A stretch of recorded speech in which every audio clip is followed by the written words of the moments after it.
They were said to be 10,000 strong, and whenever one fell, another immediately took his place. To their enemies, it seemed they could never die. They were the Immortals, the elite warriors of the Persian Empire.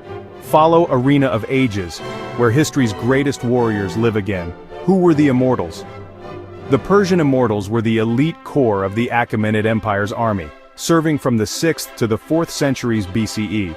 Handpicked from across the empire, they were the personal guard of the great kings, men like Cyrus, Darius, and Xerxes.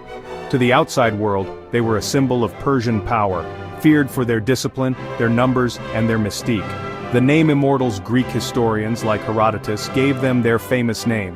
The Immortals always numbered exactly 10,000. If one died, was wounded, or fell ill, he was replaced instantly. To enemies, it looked as though their ranks never diminished, as if they were immortal. Training and discipline. The Immortals were not ordinary soldiers. They were professional warriors, trained year-round. From youth, recruits learned archery, spear work, sword fighting, and hand-to-hand combat. They were drilled in formation, marching in perfect order whether across deserts, plains, or mountain passes. Above all, they learned discipline, to obey commands without hesitation and to maintain cohesion under any circumstance. Weapons and armor. Each Immortal carried a long spear, a short sword, and a powerful bow, giving them flexibility in any battle. They wore scale armor under richly decorated robes, and their shields were made of wicker, lighter than Greek bronze but deadly when used en masse. Their armor wasn't just functional, it was a statement. The Immortals marched in silk tunics and gold ornaments, their ranks glittering like a wall of fire. Role in battle. In battle, the Immortals were often deployed at the heart of the Persian line or as the personal guard of the king.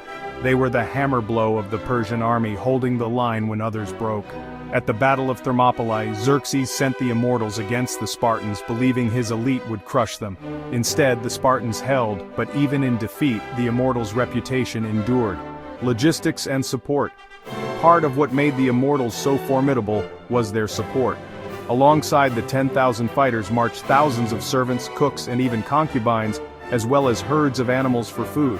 This mobile support system allowed the Immortals to move with comfort and abundance, a display of wealth as much as power. They were warriors, but also a symbol of the empire's endless resources, symbol of the king's power. The Immortals were more than soldiers. They were political symbols, embodying the authority of the great king.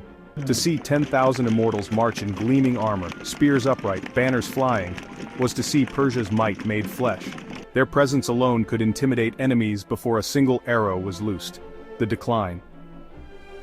As centuries passed, the Persian Empire weakened, and so did the Immortals. By the time Alexander the Great invaded in the 4th century BCE, the Immortals still existed, but they no longer inspired the same terror. Persia's decline meant their once unstoppable elite had become shadows of their former glory, yet their legends survived, immortal in memory, if not in fact. The Persian Immortals were not truly deathless, but their discipline, their numbers, and their aura of invincibility made them one of the most feared warrior units of the ancient world. The question is, if you faced them in battle, would you believe they could ever be defeated?